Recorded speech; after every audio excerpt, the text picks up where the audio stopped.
Bom, ainda nessa segunda-feira, representantes da Enel e da Agência Nacional de Energia Elétrica se reuniram com o governador de São Paulo, Tarcísio de Freitas, e o prefeito da capital paulista, Ricardo Nunes.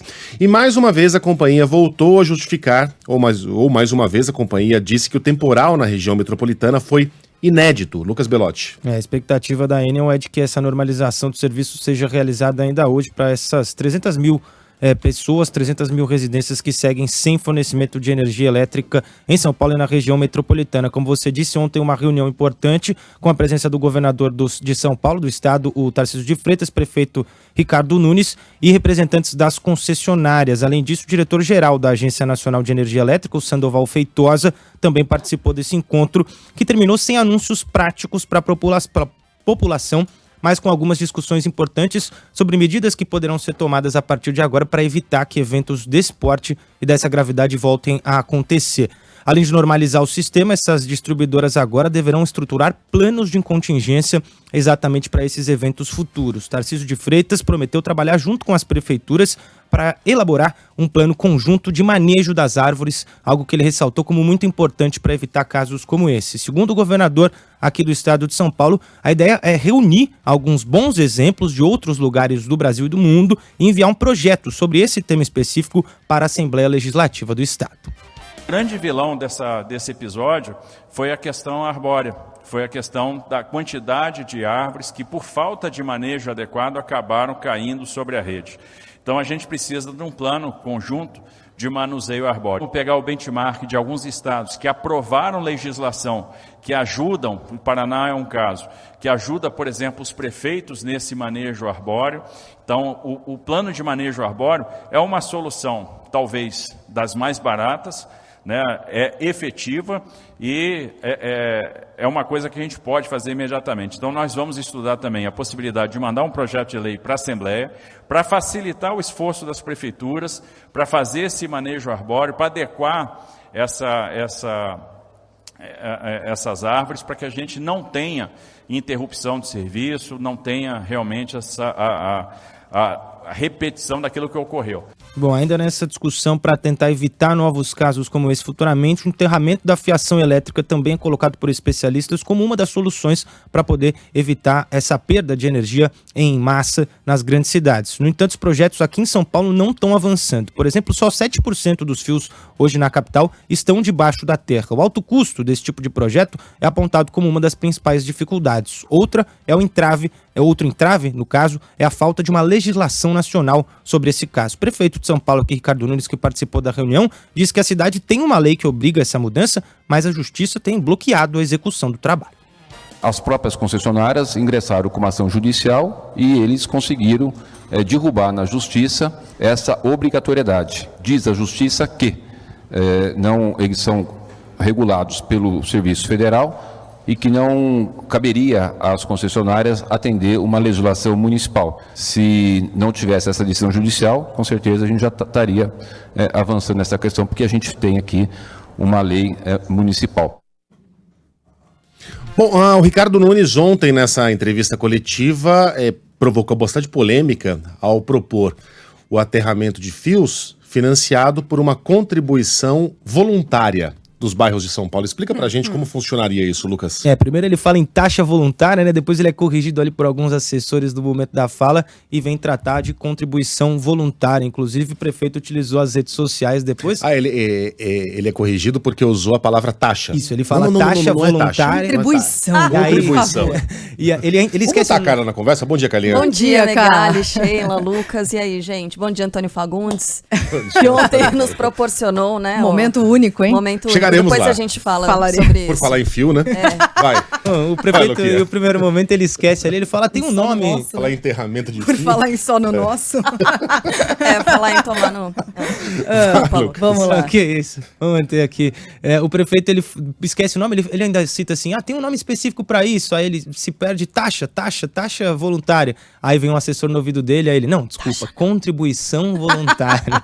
E ele tenta corrigir, depois utilizou as redes sociais também para tentar se explicar que seria realmente um dinheiro que seria utilizado para custear esse trabalho da prefeitura. A gestão municipal promete que a empresa que tentar ali ajudar no enterramento dos fios só vai precisar arcar com metade dos custos, já que a prefeitura vai arcar com essa outra metade. E aí, essa ideia do prefeito dessa, vamos usar as palavras dele, contribuição voluntária por parte da população. Depois, nas redes sociais, ele se explicou dizendo que esse valor seria retirado de uma taxa que já está na conta de luz que a população paga, então isso não seria cobrado de forma à parte, e além disso seria algo que, como o nome já indica, não seria obrigatório por parte do contribuinte, enfim, que não teria que arcar com isso. E depois utilizou as redes sociais para dizer, calma, então isso já está sendo cobrado de você, é uma taxa que está na conta de luz, a única mudança da prefeitura seria retirar esse dinheiro que é utilizado para iluminação pública em outros cantos, para ser redirecionado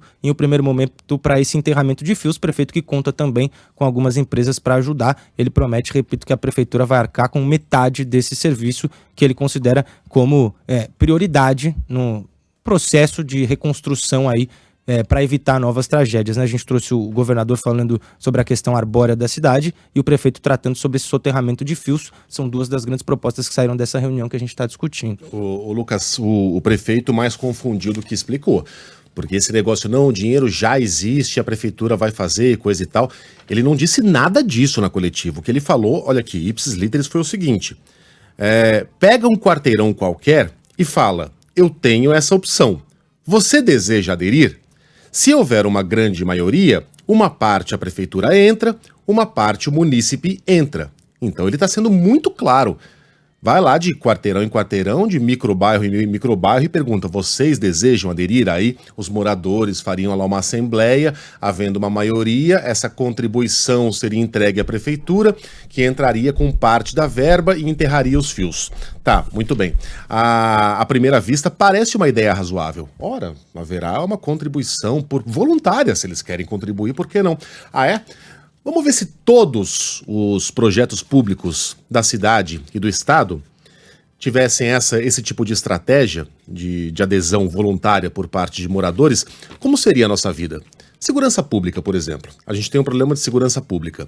Imagine se a Secretaria de Segurança Pública vai lá batendo de bairro em bairro e fala, olha, a gente tem um programa aqui que se vocês pagarem um pouquinho mais de imposto, a gente vai colocar os melhores, mais equipados policiais em esquema de rodízio para que o seu bairro esteja completamente seguro, basta vocês colaborarem um pouquinho mais. Vocês aí que têm condições. Aí os moradores dos bairros ricos falam, pô, é um bom negócio, né? A gente talvez não precise mais pagar segurança privada, a gente paga direto para o governo do estado e pronto, ele vai dar uma atenção maior aqui para o nosso bairro. Aí eles fazem isso, pagam. E o bairro que não tem condição? Porque se o policial está no bairro rico, ele necessariamente não estará no bairro pobre. A gente já tem um déficit de policiais e de equipamento em relação ao equipamento do crime organizado. Se você vai priorizar uma área, necessariamente você vai descobrir o cobertor lá do outro canto, que vai ser aquele bairro que não tem condição de colaborar. Ou seja, cria-se um programa que aumenta ainda mais esse vão gigantesco entre o mais pobre e o mais rico, melhorando a vida do mais rico e piorando necessariamente a vida do mais pobre. Olha a ideia que o nosso prefeito, imagino eu, no desespero, porque não sabe mais o que dizer, não sabe mais o que explicar para o morador. Olha a ideia que o prefeito teve a coragem de apresentar na frente do microfone aos cidadãos de São Paulo. E percebeu, né, que falou bobagem. Tanto é que minutos depois foi lá e disse, não era bem isso, mas era. Era bem isso, né? Veja como os nossos administradores estão perdidinhos, Sheila, tentando colocar a responsabilidade no ombro do morador para que ele financie um programa público que deveria ser de responsabilidade da prefeitura e da concessionária, né? Que ganha bastante dinheiro para administrar esse serviço e demitiu 8 mil pessoas nos últimos 5 anos. É caro? É caro. Algo em torno de 20 bilhões de reais seria necessário para um programa decente de enterramento de fios em São Paulo. A prefeitura nunca teve tanto dinheiro em caixa, são 36 bilhões de reais. Obviamente há outras prioridades, mas seria possível você fazer um programa, pelo menos inicial, sem que você beneficiasse os bairros ricos em detrimento dos bairros pobres que não teriam condição de pagar. É desesperador. A gente vê a ideia que sai da cabeça do administrador brasileiro. Não estou me referindo somente a Ricardo Nunes, mas foi ele que personificou essa característica do administrador brasileiro ontem. Obrigado, Luquinha. Valeu, gente. Fico imaginando o coordenador de campanha, né? Porque o prefeito vai tentar se reeleger em São Paulo. No momento em que ele soltou isso, meu Deus, não, e agora? Pois é. Taxa não, pelo amor de Deus, é isso.